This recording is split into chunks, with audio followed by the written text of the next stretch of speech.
अस्सलाम वालेकुम, मैं हूं अफसा कोमल। तहरीक इंसाफ के जो घोंसला है उससे परिंदों की उड़ान का एक सिलसिला जो है वो आप लोग जानते हैं कि शुरू हो चुका है। ये कल ये सिलसिला शुरू हुआ था बाकायदा तौर पे और आज भी जारी रहा। पंजाब दूसरी तरफ आप लोग ये जानते हैं कि पंजाब की जो निगरान हुकूमत है वो 40 अफराद के जमान पार्क में मौजूद होने के ऊपर जो उन्होंने कार्रवाई की डेडलाइन दी थी वो भी आज दो बजे खत्म हो चुकी है और सर जोड़कर बैठी हुई है जो पंजाब की निगरान हुकूमत है कि उन्होंने आगे क्या करना है। रास्ते जमान पार्क जाने वाले बंद कर दिए गए हैं। जो रिपोर्टर्स हैं उनके तवस्सुत से यही मिल रही हैं किसी भी वक्त कोई ग्रैंड ऑपरेशन शुरू किया जा सकता है। आज साबिक वजीर आजम इमरान खान साहब के मुशीर माहौलियात थे जो उस वक्त मलिक अमीन असलम साहब और बड़े अहम रहनुमा भी खान साहब की जमात के थे। उन समेत मुल्तान के 8 साबिक MPAs ने जो 9 मई के वाकयात थे उनकी शदीद अल्फाज में मजम्मत की और पार्टी छोड़ने का ऐलान किया। उनकी तरफ से कहा गया कि पार्टी की क़यादत ने इन हमलावरों को नहीं रोका जिसकी वजह से रियासती अमलाक को नुकसान पहुंचा। इस पर वो इतने शर्मिंदा हैं कि पार्टी से अलग हो रहे हैं। बिलखसूस खान साहब को इसका जिम्मेदार ठहराया गया इन रहनुमाओं की तरफ से जिन्होंने आज प्रेस कॉन्फ्रेंस की है।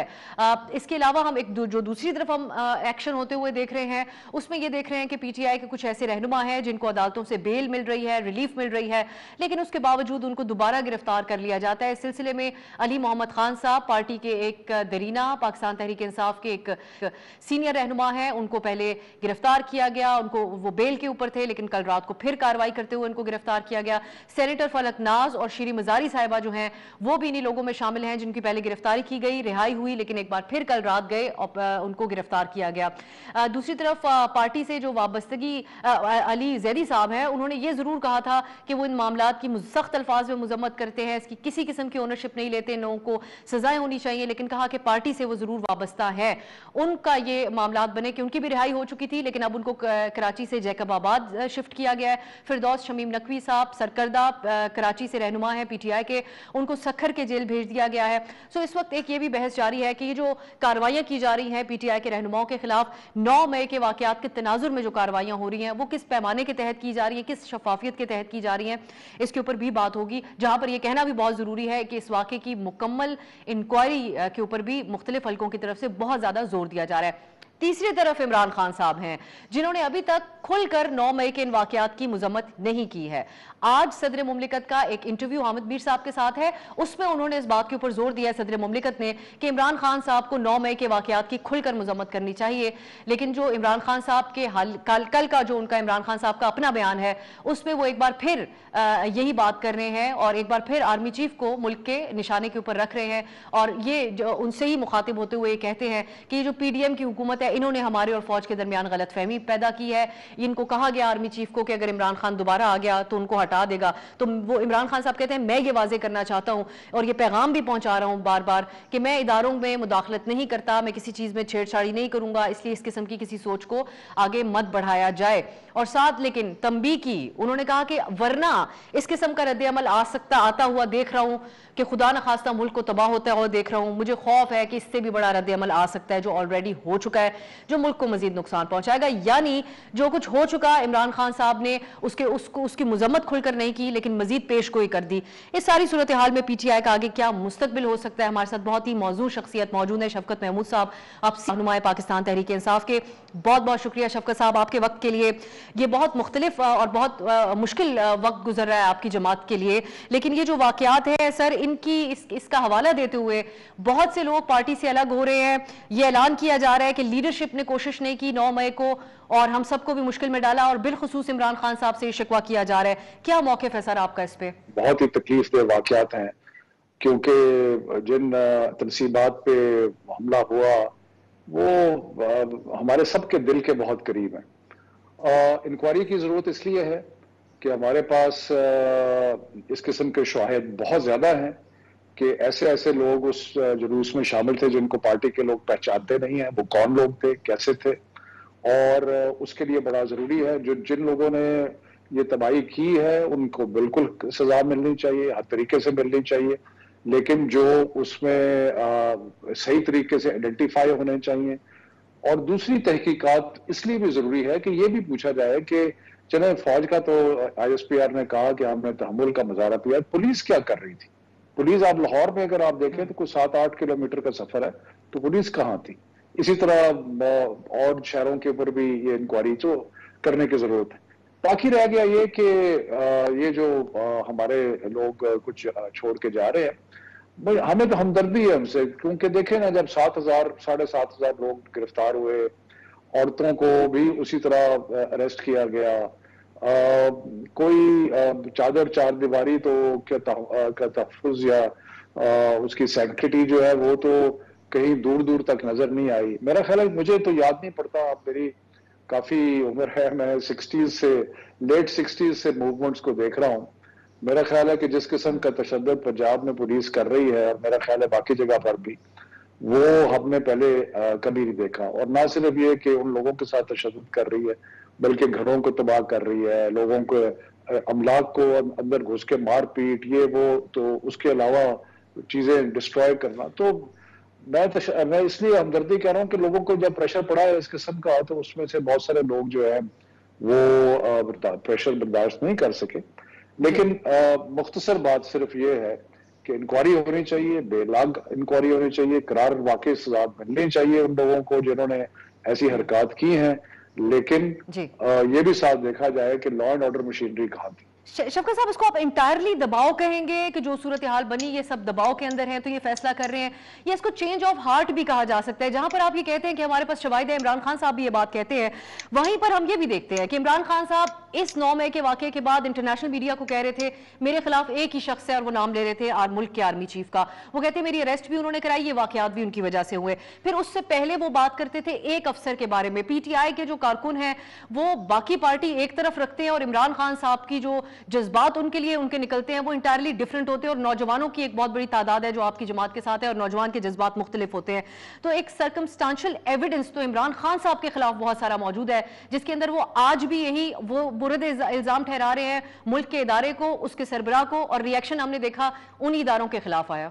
देखिए, जो लोग छोड़ के जा रहे हैं, और हो सकता है उनमें कुछ ऐसे लोग हों जिनका वाकई कोई नजरियाती रीजन हो छोड़ने का, लेकिन मुझे तो वो नजर नहीं आ रहे। दूसरी, मैं ये गुजारिश करूंगा कि थोड़ी सी हमें एक बड़े तनाजर में देखना चाहिए, और बड़े तनाजर में ये है कि इस वक्त पाकिस्तान की सबसे बड़ी सियासी फोर्स जो है वो तहरीक इंसाफ है। इसमें कोई दो राय नहीं है। सारे सर्वेज आए हैं, इलेक्शंस आए हैं, सब कुछ है, और इसीलिए तो नून लीग और ये सारे लोग इलेक्शन से भाग रहे हैं। और हमारी जो आर्म फोर्सेज हैं वो पाकिस्तान की सलामती की जामिन है, और उनके बगैर पाकिस्तान इकट्ठा नहीं रह सकता। लेकिन सियासी तौर पे भी जो सबसे ताकतवर फोर्स है, सियासी फोर्स, और सबसे ताकतवर अदारा जो है, उनको मिलकर काम करो। मुल्क ने, असल चीज है मुल्क को आगे लेके चलना। प्रॉब्लम कहां पे है? प्रॉब्लम ये है कि ये जो हमारी रूलिंग कोalition है, इनको ये नजर आ रहा है कि अगर इलेक्शन हो गए तो इनका सियासी तौर पर सफाया हो जाएगा, और उसकी वजह से ये हर मुमकिन कोशिश कर रहे हैं कि किसी तरीके से तहरीक इंसाफ को बैन कर दिया जाए, किसी तरीके से इमरान खान को डिस्क्वालीफाई, मतलब हर तरीके से उनकी कोशिश है कि, और इलेक्शन ये ग्राउंड खुद सेट नहीं कर दिया सुप्रीम कोर्ट का, ग्राउंड खुद नहीं सेट किया खान साहब ने। सिर्फ एक जुमला कि सुप्रीम कोर्ट के ऑर्डर के बावजूद पंजाब में जो 2 दफा डेट दी, इलेक्शन नहीं कराए, तो ये अब हम कहां पहुंच गए, मुझे तो समझ नहीं आ रही। मेरा यही सवाल है शफकत साहब कि ये एक बड़ा अहम इशू था इलेक्शन का, जिसके ऊपर आपकी जमात फोकस रखे हुए थी, और यकीनी तौर पे हुकूमत को बहुत टफ टाइम मिल रहा था। हमारे यहाँ तबसरे होते हैं और उसमें कहा जा रहा था कि हुकूमत बिल्कुल इलेक्शन में जाने के लिए इस वक्त तैयार नहीं है। लेकिन ये तमाम मामले का रुख बदल गया इस मामले के ऊपर से। आज जो जुमले बोले गए वो ये थी कि रियासत सियासत से ज्यादा अहम है। हालांकि इससे पहले वो IMF की डील वाली वो जो शौकत तरीन साहब की ऑडियो थी उसको भी इसी तनाजुर में देखा गया, लेकिन उसकी इतनी सख्त रद्द-ए-अमल उसके ऊपर नहीं आया था। यहां पर यह कहा जा रहा है कि जो दुश्मन नहीं कर सका वो PTI ने कर दिया, और इस जमात के लिए जो एक पॉपुलर जमात है, दहशतगर्द जमात का नाम। लेकिन ये सब बेवजह नहीं हो रहा। क्या आप नहीं समझते कि इमरान खान साहब का रिपीटेडली एक जो रवैया है वो तब्दील हो तो कुछ बेहतरी आ सके हालात के अंदर? जो आप कह रहे हैं इदारे को अपने उसमें मत रखा जाए निशाने पे, ताकि कोई बातचीत का माहौल बने। देखिए, मैं आपको ये कहता हूं कि रियासत वाकई सियासत से बालातर है, इसमें तो कोई दो राय नहीं है। लेकिन मैं ये रियासत की मजबूती की बात कर रहा हूं। रियासत मजबूत कैसे होगी? देखें, हमारी उम्र गुजर गई है, मुझे तो कुछ 40-50 साल हो गए हैं ये सारे इस दश्त की सहराई में। मैं आपको बता रहा हूं कि पाकिस्तान के ऊपर इस किस्म का बहरान जो है वो कभी नहीं आया, और अगर कोई फासले हैं, दूरियां हैं, तो उन फासलों दूरियों को कम करना है। और क्योंकि जब तक आपके जो मेजर फोर्सेस हैं मुल्क की वो इकट्ठे काम नहीं करेंगी। अब आपको यकीनन इस चीज का अंदाजा है, इतने ये एक वो कहते हैं परफेक्ट स्टॉर्म, इसको अंग्रेजी में कहते हैं, कि आपकी इकोनॉमी की बुरी हालत है, आपकी सियासत जो है वो एक लॉग जैम के अंदर है, आज एक सोसाइटी के अंदर आपको एक हिजान नजर आ रहा है, क्राइम बढ़ रहा है, मतलब है कि सारे रीसेट करने की जरूरत है। और ये रीसेट तभी होगा कि जब बजाय इसके कि अब ये 7,000 लोग गिरफ्तार हैं, छापे मारे जा रहे हैं, लोगों के घरों की चार दीवारी का के तहफ़्फ़ुज़ को खत्म किया जा रहा है, मारा पीटा जा रहा है। हमारे शहरयार अफरीदी की बीवी को भी अरेस्ट कर लिया, लोग अदालतें छोड़ती हैं और दूसरे पर री अरेस्ट हो जाते हैं। मैं तो ये कहता हूं कि जी ये चीफ जस्टिस साहब को इन्होंने निशाना बनाया हुआ है, सारी पाकिस्तान की अदालतें रिलीफ दे रही हैं, क्या सब हमारे साथ मिली हुई हैं? तो मकसद ये है कि मैं पार्टिजन बात नहीं करना चाह रहा, मैं सिर्फ आपसे ये कह रहा हूं कि ये वक्त है मुल्क को आगे लेके चलने का, और ये जो इस किस्म की चीजें हैं उनसे आगे चलना जो है वो मुश्किल होगा। हमें चाहिए कि आप, मैं, हम सब मिलके कोशिश करें कि ये जो दरारें हैं इनको कम करें और आगे लेके चलें। आइडियली होना तो ऐसा ही चाहिए, लेकिन आज शफकत साहब हर तरह की बात हो रही है। यहां पर यह भी कहा जा रहा है, क्योंकि हम रातों रात सूरत हाल बदलती हुई देख रहे हैं, बड़े दरीना जो लोग पार्टी के साथ थे, हर सूरत में दिफा करते थे, वो इस मामले में पीछे हटते जा रहे हैं पार्टी से। यह भी कहा जा रहा है कि जिन्होंने इस्टेब्लिशमेंट के जरिए बनाया गया था अनऑर्गेनिकली पार्टी को, उसी तरीके से अब तितर बितर होती हुई नजर आ रही है। मैं दोबारा ये चाहूंगी कि आप ये बात करें, कई कई जगहों के ऊपर एतराफ करना इस बात का कि कमी कोताही हो गई, वो भी एक पॉजिटिव रोल प्ले करता है। तो आप नहीं समझते कि एक मुख्तलिफ अंदाज में इमरान खान डील करते हैं, या अब भी अगर वो करें, वो अभी भी अगर ये ना कहें कि डायरेक्टली अटैक ना करें मुल्क की एजेंसीज को, इदारे को, और एक इस किस्म की बात करें इसमें बीच का रास्ता निकल आए, तो सूरत हाल डिफरेंट होगी या होती अगर इमरान खान साहब जरा डिफरेंट रवैया अपनाते? देखिए, इमरान खान साहब ने ये कहा है कि वो तो सारी उम्र, देखें इमरान खान 50 साल से पाकिस्तान का केस लड़ रहे हैं, पहले खेल के मैदान में, उसके बाद फिलांथ्रोफी में, उसके बाद वो सियासत के अंदर हर तरीके से कर रहे हैं।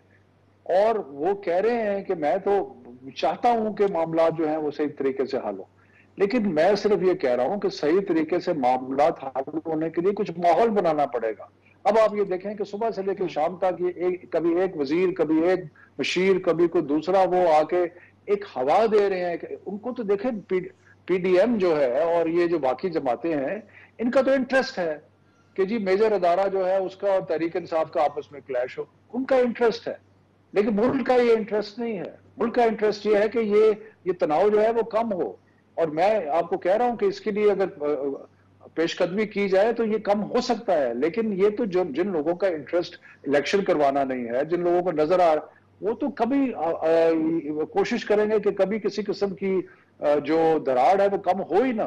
तो इसलिए ये थोड़ा प्रोपेगेंडा जो सुबह से लेकर शाम तक कर रहे हैं, इनको ये इसका ख्याल करना चाहिए। और हम सारे मिलकर कोशिश करें, जैसे मैंने पहले कहा, कि हम इन दरारों को काम करके सारी कौम के लिए मिलकर आगे चलें। शफकत साहब, आप पार्टी के एक सीनियर तरीन रहनुमा हैं और आपकी बहुत हद तक जो है वो मुख्तलिफ तरीके से बात को सुना और समझा जाता है। अब यहां पर बात हो रही है मिलिट्री ट्रायल की और इमरान खान साहब की नाअहली की, पार्टी पे पाबंदी लगाने की, ये तमाम किस्म की बातें हो रही हैं यहाँ पर। इस सूरत में कल इमरान खान साहब ने जो बयान दिया, सबकी नजरें उसके ऊपर थी कि वो क्या रद्द अमल अपनाते हैं। तो वो कहते हैं कि मुझे खौफ है कि अब मजीद बड़ा रद्द अमल आ सकता है अगर मेरे साथ कोई मजीद एक्शन मेरे खिलाफ लिया गया जो मुल्क को बहुत ज्यादा नुकसान पहुंचाएगा। तो अब इसको यही समझा जाए कि इमरान खान साहब अपनी ही पॉइंट ऑफ व्यू से मामले को देख रहे हैं, मतलब जो आप बात कर रहे हैं उसमें कम अज कम उनके रिएक्शन से हमें ये जरूर नजर आता कि वो रिकंसाइल करना चाह रहे हैं, लेकिन यहाँ पर वो एक और बार धमकी दे रहे हैं कि मजीद सख्त किस्म का रद्द अमल नजर आ सकता है। वो ये बात नहीं है। उसको देखें, किसी भी बात को किसी भी तनाजर से देखना, वो ये कह रहे हैं, और जो मैं आपसे कह रहा हूं कि इस वक्त सबसे बड़ी पॉलिटिकल फोर्स मुल्क में तहरीक इंसाफ है। आप दुनिया की तारीख उठा के देख ले, ये अगर आप अपने पाकिस्तान की तारीख देख ले, अगर 1971 में दोनों विंग्स के अंदर एक ही जमात जो है वो पॉपुलर होती तो पाकिस्तान में एक ही रहना था।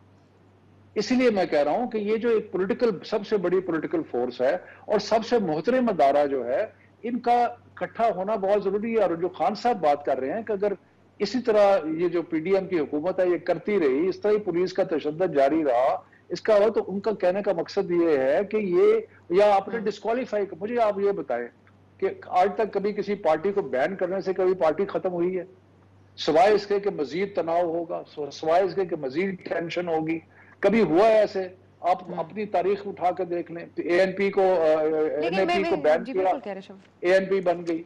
सो ये जो है, मैं तो आपको कह रहा हूं कि आगे वे फॉरवर्ड क्या है, वे फॉरवर्ड की बात करनी चाहिए। और वे फॉरवर्ड है कि अगर ये बैरिंग होगी, डिस्क्वालिफिकेशन होगी, इस किस्म की चीजें होगी, तो फिर मुल्क को वाकई नुकसान होगा और इसके बारे में सोचने की जरूरत है।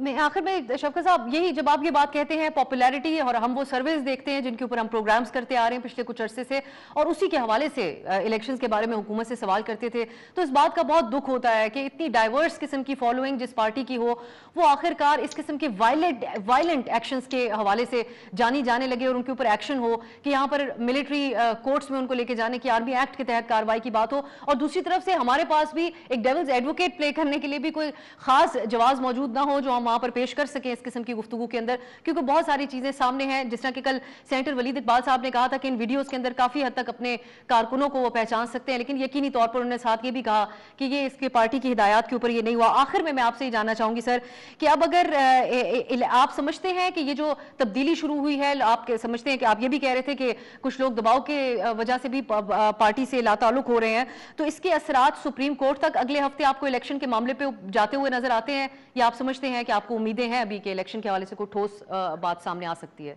देखिए, इलेक्शन के बारे में ठोस की बात यह है कि आइन को हमने फॉलो करना है या नहीं करना। या तो हम फैसला कर लें कि हमने आइन को एक तरफ फेंक दिया। आइन को फॉलो करना जरूरी है, अदालतों की बातों को मानना जरूरी है। अगर हम आइन को नहीं फॉलो करेंगे, बातें, हमारा गवर्निंग मैकेनिज्म क्या होगा अगर आइन को फॉलो नहीं करेंगे? हमें तो सुप्रीम कोर्ट के ऑर्डर्स हो गए, इस्लामाबाद हाई को, हमें तो नजर आ रहा है रोज ऑर्डर फ्लाउट हो रहे हैं, लोग रिलीज होते हैं, उनको फिर पकड़ लिया जाता है। इस तरह मुल्क आगे नहीं चलेगा अफसा, ये मैं कह रहा हूं, इस तरह मुल्क आगे नहीं चलेगा। और मैं फिर कहता हूं कि जिन लोगों ने वायलेंस किया है, चाहे वो कौन भी है, उनका बिल्कुल हर तरीके से मुहासबा होना चाहिए। लेकिन वो एक कम से कम एक कोई इंडिपेंडेंट इंक्वायरी हो, उसमें पता लगे कौन इन्वॉल्व है, उसमें जो मैंने आपको पहले चीजें कही हैं वो हो, पुलिस परफॉर्मेंस के बारे में भी सवालात उठ रहे हैं, उसके बारे में भी हो, पता तो चलेगा क्या हुआ। तो इसलिए ये हमें थोड़ी बड़ी सोच करनी पड़ेगी। मैं तो समझता हूं कि मैं तो पॉलिटिक्स से बालेतर होकर बात कर रहा हूं, क्योंकि मैं तो उम्र के उस हिस्से में पहुंच चुका हूं कि मुल्क है, हमारा तो और कुछ है ही नहीं। ये जो सारे हालात चल रहे हैं, इस पे राब्ते काफी इकट्ठे हुए हैं, लेकिन आपकी इमरान खान साहब से भी बात हुई है जब से उनकी रिहाई हुई, या आपने कोई मशवरा दिया? अगर आप शेयर करना चाहें इस प्रोग्राम के तवज्जुह से, क्योंकि कुछ अंदाजा ऐसा हो रहा है और जो बाकी लोग भी बाहर निकले, ऐसा लगता है कि खान साहब सिर्फ अपनी ही एक बात कर रहे हैं। ये शिकवा हमें नजर आया, क्योंकि कल खान साहब ने अपने रहनुमाओं के लिए ट्वीट की, उसमें फवाद चौधरी साहब का भी नाम नहीं था, और 2-3 दिन 9 मई के वाकयात की गिरफ्तारियों के कुछ दिन गुजरने के बाद खान साहब को अपने पार्टी की टॉप टियर लीडरशिप का और कारकुनों का कुछ एहसास हुआ, उनके बारे में जिक्र किया उन्होंने। नहीं, ऐसी बात नहीं है। वो ट्वीट्स जब बनती हैं तो वो एक होता है कि बहुत लंबी ट्वीट होगी तो लोग नहीं पढ़ते उसको, लेकिन मैं आपको बता रहा हूं कि ये जिस तरह, देखिए खान साहब एक पॉलिटिकल पार्टी के लीडर हैं, जिस पॉलिटिकल पार्टी का 7,500 बंदा जो है इस वक्त जेलों में पड़ा है, जिनके ऊपर टेररिज्म के केसेस हैं, उनकी औरतें जो हैं उनको भी गिरफ्तार किया हुआ है, उनके बच्चों के साथ भी जाती है, उनके घरों को तोड़ा गया। तो देखें, ये कोई वैक्यूम में चीजें नहीं होती, ये एक पूरा एक माहौल बना हुआ है। इस माहौल को, इस तनाव को, इस एक शदीद स्ट्रेन और टेंशन के मामलात को कम करने की जरूरत है, कौम का सोचने की जरूरत है। वो पंजाब का जो इंफॉर्मेशन मिनिस्टर है वो कह रहा है कि जी गोली चला देंगे, गोली चला, इस किस्म की बातें करने की जरूरत नहीं है। इस किस्म की बातें करने से कोई हालात बेहतर नहीं होते, वो बल्कि और खराब होते हैं। तो मुल्क का सोचें, सवाए इसके कि जी कौन हुकूमत करेगा, हुकूमत को मुल्क होगा तो हुकूमत होगी। बहुत बहुत शुक्रिया शफकत साहब आपके कीमती वक्त के लिए। नाज़रीन, गुफ्तगू आपने है, तनाव अब हमें देखना होगा कि कम होगा या बढ़ेगा, और अगर इसकी वजह इमरान खान साहब के कोई आने वाले मजीद बयानात और जो जिस किस्म के उनका रद्द-ए-अमल आ रहा है, अगर वो बनता है तो फिर किसको जिम्मेदार करार दिया जाए, ये एक बहुत अहम इसके अंदर होगा, इसको देखना। एक ब्रेक की तरफ जाते हैं, वापस आएंगे तो हमारे साथ कानूनी माहिरीन होंगे, सारी सूरत हाल पर उनसे बात होगी। ब्रेक के बाद खुश आमदीद। काफी अरसे से सियासी मंजरनामे के ऊपर एक बहस थी, तहफुजात थे जो हुकूमती पार्टीज हैं उनके सुप्रीम कोर्ट से कि पीटीआई को बहुत ज्यादा बेतहाशा रिलीफ दिया जा रहा है। लेकिन इस वक्त जो मंजरनामे के ऊपर गुफ्तगू है वो 9 मई के जो वाकयात वायलेंट किस्म के राइट्स थे जिसके अंदर पीटीआई के लोगों ने जो अस्करी इंस्टॉलमेंट्स थी उनके ऊपर हमला किया था, उसके बाद मंजरनामा बदल चुका है। जो इलेक्शन का मामला अदालत के सामने था, हमें वो कुछ गुफ्तगू की हद तक और हुकूमती बयानात की हद तक पस मंजर में जाता हुआ नजर आ रहा है और ये मामला ज्यादा हावी हो चुका है। सो आज की खबर, जिस तरह ब्रेक से पहले शफकत साहब से गुफ्तगू कर रहे थे, पीटीआई के लोग पार्टी से इजहार लाताल्लुकी कर रहे हैं। कुछ टिकट होल्डर्स ने टिकट्स अपने गिव अप कर दिए हैं और कुछ ने पार्टी छोड़ने का ऐलान करके पार्टी की जो लीडरशिप है उस पर तनकीद भी की है। अगले हफ्ते इलेक्शन के मामले की समाअत दोबारा से शुरू होनी है सुप्रीम कोर्ट के अंदर। सो क्या हमें ये तमाम जो हवा का तब्दीली का रुख है वो उस तरफ भी जाता हुआ नजर आएगा? इसके ऊपर हम बात करेंगे। और जो एक पीडीएम की तरफ से एहतजाज किया गया था उसके क्या कोई असरात हुए हैं उस पर भी हम बात करेंगे। मेरे साथ इस्लामाबाद स्टूडियो के अंदर आबिद जुबैरी साहब मौजूद हैं, आप सदर हैं सुप्रीम कोर्ट बार एसोसिएशन के, और जहांगीर जदून साहब भी हमें ज्वाइन कर रहे हैं, एडवोकेट जनरल। बहुत बहुत शुक्रिया आप दोनों का। मैं जहांगीर साहब आपसे आगाज करना चाहूंगी। सर, ये जो कार्रवाइयां, पहले इस पे बात कर लेते हैं जो पीटीआई के रहनुमाओं के हवाले से हो रही हैं। तनाजुर है 9 मई के जो अफसोसनाक वाकयात हैं उसमें, लेकिन कुछ सवालात उठाए जा रहे हैं जो शफकत महमूद साहब प्रोग्राम में भी मौजूद थे और वो भी उठा रहे थे कि जहां से अदालतें रिलीफ भी दे रही हैं उसके बाद फिर आकर दोबारा गिरफ्तारी कर ली जाती है उन रहनुमाओं की। तो ये क्या तरीकाकार अपनाया जा रहा है इन कार्रवाइयों में?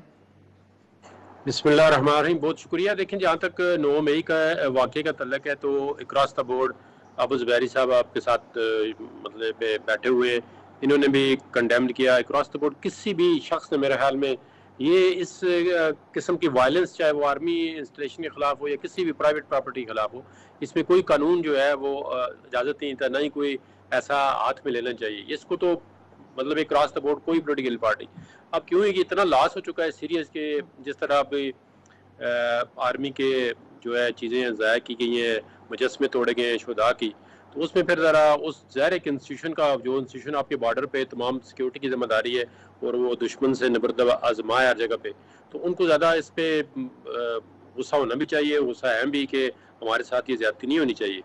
तो अभी इसमें लीगल लॉ जो है, इसका जो ड्यू कोर्स ऑफ लॉ है वो विल टेक इट्स कोर्स के जो भी तरीक़ाकार होगा या इसमें जो भी FIR होंगी तो उसके बाद पता चलेगा कि किस तरह बंदा अरेस्ट होता है। लेकिन हमारी ये गुजारिश है कि किसी बेगुनाह बंदे को या पॉलिटिकल विच हंटिंग या पॉलिटिकल विक्टिमाइजेशन के लिए कतन जो है ना किसी बंदे को इस तरह उसकी गॉब में अरेस्ट नहीं करना चाहिए।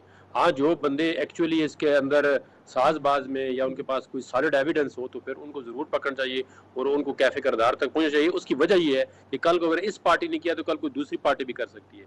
मैं किसी पार्टी की बात नहीं कर रहा, जो भी पार्टी करे, चाहे वो PTI हो, चाहे वो PDM की कोई जमात हो, इस किस्म के नुकसानात देखें ना, एक प्राइवेट बंदे का जिसका कंटेनर जल गया, करोड़ों रुपए का नुकसान हो गया, उसको कौन गरीब को देगा? और फिर जितनी ये पब्लिक प्रॉपर्टी लॉस हुआ है ये पब्लिक का लॉस है। इसमें डायरेक्ट चाहे आर्मी की है चाहे प्राइवेट है, इसमें तो पैसे डायरेक्टली पब्लिक टैक्स पेयर के इन्वॉल्व है, उसी से रीबिल्ड होगी। तो इस किस्म की बिल्कुल जो है ना वो पाकिस्तान के अंदर कोई ऐसा बिल्कुल इजाजत नहीं होनी चाहिए। और जो पार्टी ये नुकसान करे, अगर पार्टी का लिंक साबित हो जाए तो मेरे ख्याल में, मेरा अपना ही जाती व्यू है, हो सकता है जुबैरी साहब इससे ना एग्री करे, लेकिन उस पार्टी से ये रिकवरी होनी चाहिए कहा कि वो अपने बंदों को आने के लिए अपने कंट्रोल में रखे, जो भी पार्टी हो, इररिस्पेक्टिव ऑफ जी कि ये PTI है या कोई PDM की जमात है, वो उनसे रिकवरी होनी चाहिए। कहा कि देखें ना, एक अगर हजूम आप लेके आते हैं, कोई भी पार्टी हो, अगर आपको उस पर कंट्रोल नहीं है, जिस तरह जुबैरी साहब सदर है हमारे सुप्रीम कोर्ट बार के, अगर इन ये मेंबरान में भी एज ए मेंबर जो है मैं इनकी बात का पाबंद हूँ, अगर ये कुछ बात करेंगे तो मुझे चाहिए कि एज ए प्रेसिडेंट जो है मैं इनको ओबे करूँ कि मैं सुप्रीम कोर्ट बार का मेंबर हूँ। अगर हम इनकी बात को इंडोर्स नहीं करते या जो डिसिप्लिन की बात है तो ये फिर एक इंस्टीट्यूशन कोई भी नहीं चल सकता इस तरह। सही।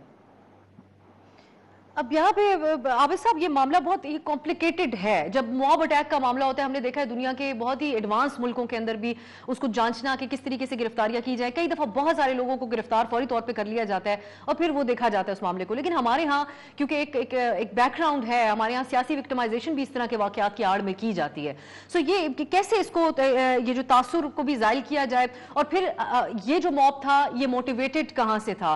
वो हमारा जो सियासी तबसरा भी एक रहता है वो ज्यादातर ज्यादातर इमरान खान साहब की तरफ से मोटिवेट होते हैं, बजाय जो सियासी रहनुमा है वो हमेशा एक सेकेंडरी उनके लिए रहते हैं। तो हमने को बहुत बाकायदा बयानात नहीं देखे other than these alleged audio leaks कि रहनुमाओं ने इस तरह की किसी चीज के लिए उनको एक हद से ज्यादा मोटिवेट किया हो। तो कैसे देखा जाए? पहली बात तो मैं इंडोर्स करूंगा जो जदून साहब ने बात की, मैं उनसे इख्तलाफ नहीं करूंगा जदून साहब, मैं आपसे एग्री कर रहा हूं जो आपने बात की, और बिल्कुल सही बात की इन्होंने। देखिए मोटिवेशन, ये देखिए इन्वेस्टिगेशन एजेंसीज का काम है, वो आइडेंटिफाई करें और जो लोग इसमें मुलव्वस हैं उनको इंसाफ के कटहरे में लेके आए, उन पे उनका ट्रायल होना चाहिए और उनको सजा होनी चाहिए अगर वो मुलव्वस पाए गए। लेकिन जैसे जदून साहब ने कहा, किसी बेगुनाह को आप ना करें, पकड़ें, क्योंकि ये नहीं कि क्योंकि एक पार्टी को आप आइडेंटिफाई कर रहे हैं कि जी इसके लोग थे और उसने ही कराया, तो आप अगर समझते हैं कि कहीं ऊपर से कोई इंस्ट्रक्शंस आई हैं तो उनके खिलाफ भी आप एक्शन लें, जो पाया जाए उसके। देखिए आज हमने सुप्रीम कोर्ट बार की हमारी मीटिंग थी, हमने 9 मई के वाकयात की सख्त मजम्मत की है और हमने कहा है हम अफवाज पाकिस्तान के लिए सुप्रीम कोर्ट बार खड़ी हुई है, और हमने ये भी कहा है कि जो इन्वेस्टिगेशन हो जाए, तहकीकात होनी चाहिए, वो फेयर एंड होनी चाहिए, जिसके अंदर जो लोग मुलव्वस पाए जाए उनको कटहरे में लाया जाए इंसाफ के। लेकिन हमने एक और बात भी कही है, हमने कहा है कि जी उनका, क्योंकि हम लोग रूल ऑफ लॉ कॉन्स्टिट्यूशन की बात करते हैं, हम उस पर खड़े हुए हैं, हम उसके सपोर्ट में हम कहते हैं जो भी इसमें मुलव्वस पाया जाए उसको क्रिमिनल जस्टिस सिस्टम जो है हमारा, उसके तहत उन पे ट्रायल होना चाहिए। हमारे पास एंटी टेररिज्म कोर्ट्स हैं अगर टेररिज्म का बनता है, और फिर उनको सजा और जजा का उसमें फैसला होना चाहिए। लेकिन मिलिट्री कोर्ट्स में हमारा एक स्टैंड है और हमेशा से बार का स्टैंड रहा है, चाहे जब वो 21वीं तरमीम भी हुई थी जिसके तहत मिलिट्री कोर्ट्स बने थे, तो उसमें हमारी तहफ़्फ़ुज़ात हैं। लेकिन हम कहते हैं कि जी हम बिल्कुल 9 मई के मामलात कबूल करें, और बड़े हमारा एज ए पाकिस्तानी, छोड़ दें जी मैं सदर हूँ सुप्रीम कोर्ट बार का, मेरा शर्म से सर झुक गया कि हमारी जब फौजी तनसीबात की, जिस फौज की हम इतनी इज्जत करते हैं, उसकी तनसीबात पे इस तरह से हमला हो। लेकिन मैं कहता हूँ जो भी इन्वेस्टिगेट करे वो प्लीज सही से करे, और जो लोग इसमें मुलव्वस पाए जाए उन्हीं को। लेकिन कोई, जैसे जदून साहब ने कहा, कोई विच हंट नहीं होनी चाहिए कि जी आप किसी और लोगों को उसमें डाल, लेकिन अदालत से बेल मिले दोबारा गिरफ्तारी हो, ये विच हंट का तासुर देता है? मैं बिल्कुल कहता हूं कि बिल्कुल नहीं होना चाहिए। देखिए ये, लेकिन हर जमाने में ये हुआ है, और आप देखिए चाहे किसी भी हुकूमत हो, जो ऑपोजिशन जो जमात हुए हमारे मुल्क में, असल में डेमोक्रेसी मैं समझता हूं वो उस तरह से नहीं स्टैब्लिश हुई कि जहां ऑपोजिशन और जो गवर्नमेंट है वो एक मिल के चलती हैं, वो एक सिस्टम का हिस्सा होती हैं, तो उनको सियासी मामलात को सियासी तरह हल करना चाहिए। लेकिन अगर आप अब ये जो 9 मई के मामले को बना के बेस अपने मुखालफिन के खिलाफ इस्तेमाल करेंगे तो इससे नुकसान जमहूरियत का होगा, रूल ऑफ लॉ कॉन्स्टिट्यूशन का होगा। तो हर तरफ ये सोचें, बिल्कुल गलत है कि एक आदमी कोर्ट बेल देती है फिर आप अरेस्ट करते हैं, फिर आपने कल लिखा कि जी तासुर पाया जाता है कि एक जमात को बहुत रिलीफ मिल रही है। जाहिरी बात, आपको ये प्लीज परखें, आप कोई भी देखें इंडिपेंडेंट के, जो उसको अगर रिलीफ मिल रही है तो क्या जो आप एक्शन ले रहे हैं वो कानून के हिसाब से या नहीं। क्योंकि अगर आपके खिलाफ नहीं गए, देखें अदालतें आजाद हैं हमारी, अब ये कहना कि जी उनको रिलीफ मिल गई क्योंकि वो उनको सपोर्ट करिए, नो, अदालत जो है वो आइन और कानून को देखते हुए करेगी। और क्या अब अदालत क्या फैसला करे कि एक जगह उनको बेल दे रही है, आप वो बाहर निकलते हैं या उनके अंदर ही उनकी कागजों में रिहाई दिखा के उनको गिरफ्तार कर लिया जाता है, तो ये चीज बिल्कुल नहीं होनी चाहिए, हम इसकी भी मजम्मत करते हैं। जहांगीर जदून साहब, ये जवाब जो दिया जा रहा था कि अदालतों की तरफ से खास रिलीफ है, उनको गुड टू सी यू कहा जाता है इमरान खान साहब को, ये एक जवाब के तौर पे हमने पिछले कुछ दिनों में टॉक शोज में सुना, इसकी बेसिस के ऊपर जवाब दिया जा रहा है कि मिलिट्री ट्रायल के लिए। सो जब हमारे पास सिविलियन लॉज मौजूद है, आबिद साहब भी बात कर रहे हैं, और फिर यहाँ पर अदारे की तकरीम का मामला है, इससे पहले जो आर्मी एक्ट के तहत कार्रवाइयां हो चुकी हैं उसकी शफाफियत के हवाले से हमने हालिया इमरान खान साहब के दौर में भी देखा, सवालात उठे, उन लोगों की फैमिलीज ने भी सवालात उठाए, और अब भी वो लोग मौजूद हैं, उनके एतराजात मौजूद हैं। तो आप लोग सपोर्ट करेंगे इस सूरत हाल में, या आपके सिविलियन उसमें होना चाहिए, लॉज के मुताबिक होना चाहिए, ताकि बिल्कुल शफाफियत हो और आइंदा फिर कोई इदारे के हवाले से इस तरह का इकदाम ना करे? नहीं, देखिए मैं एक लॉ ऑफिसर हूँ, मैं आपको अपनी पर्सनल इंडिपेंडेंट ओपिनियन देना चाहता हूँ। नंबर 1 के गुड टू सी यू, तो मेरी और ज़ुबैरी साहब की ये कंसेंसस है कि जो चीफ जस्टिस साहब है, बड़े उनका जो कॉन्डक्ट है, जो उसको बिहेवियर कहते हैं, वो बहुत बोलते हैं, उसमें कोई गुंजाइश नहीं कि वो आरे के साथ अखलाक के साथ पे जाते हैं। जहाँ तक थोड़ा सा इमरान खान का तल्लुक है, क्योंकि वो एक तो पोलिटिकल पार्टी के हेड है, दूसरा जो है वो एक उस वक्त पेश हुए, तो चाहे वो झूठा केस है, सच्चा है, वो बहुत सच्चा केस है, तो वो एज ए मुलजम पेश हुए थे। तो वो फिर जब जाहिर है, अगर एक पार्टी दूसरी होती है, एक फरीक होती है, एक मुद्दई होती है, एक दूसरी जो कंप्लेंट होता है या दूसरा डिफेंस होता है, तो उन दोनों में थोड़ा सा बैलेंस करना चाहिए। तो अगर वो उसकी वजह ये है ना, जब पार्टी इसलिए कहते हैं कि इसी अदालत के अंदर जो नहीं होना चाहिए था हम उसको कंडेम करते हैं, सिसिलियन माफिया या गॉडफादर या जज ऐसे अल्फाज से खिताब करते हैं, तो या अगर दूसरी किसी पार्टी का कोई मेंबर आता है उसको इंसल्ट करते हैं और दूसरी पार्टी की फेवर करते हैं, उसकी वजह ये होती है कि आपको इंसाफ होता हुआ नजर आए कि आप बैलेंस रखें।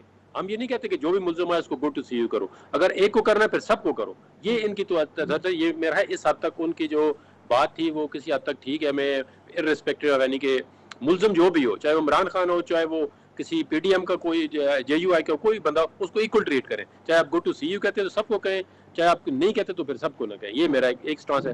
दूसरा जो बात है मेरी ये अपने मिलिट्री कोर्ट्स पे, तो इस पे देखें ना, कोर्ट्स हम ये कहते हैं कि हमारा क्रिमिनल जस्टिस सिस्टम पे एतमाद होना चाहिए, हमारा सिविल क्रिमिनल जस्टिस सिस्टम में वो इतना मजबूत होना चाहिए कि इस पे कोई उंगली ना उठा सके। उसकी रीजन ये है कि ज़ुबैरी साहब को पता है हम रोज केसों में पेश होते हैं, हमारे आप एंटी टेररिज्म जो कोर्ट के अंदर लिखा है 30 डेज में डिसाइड करें, ऐसे ऐसे केस आते हैं एंटी टेररिज्म कोर्ट में जो 6-6 साल डिसाइड नहीं होते। तो इस क्रिमिनल जस्टिस सिस्टम पे एक आम बंदे का ट्रस्ट जो है वो उठ गया है कि ये नहीं होती। इसी वजह से बाकी अब मिलिट्री कोर्ट्स का जब नाम आता है तो मिलिट्री से लोग थोड़ा सा वो कहते हैं जी ये हो सकता है इसमें फेयर ट्रायल ना हो।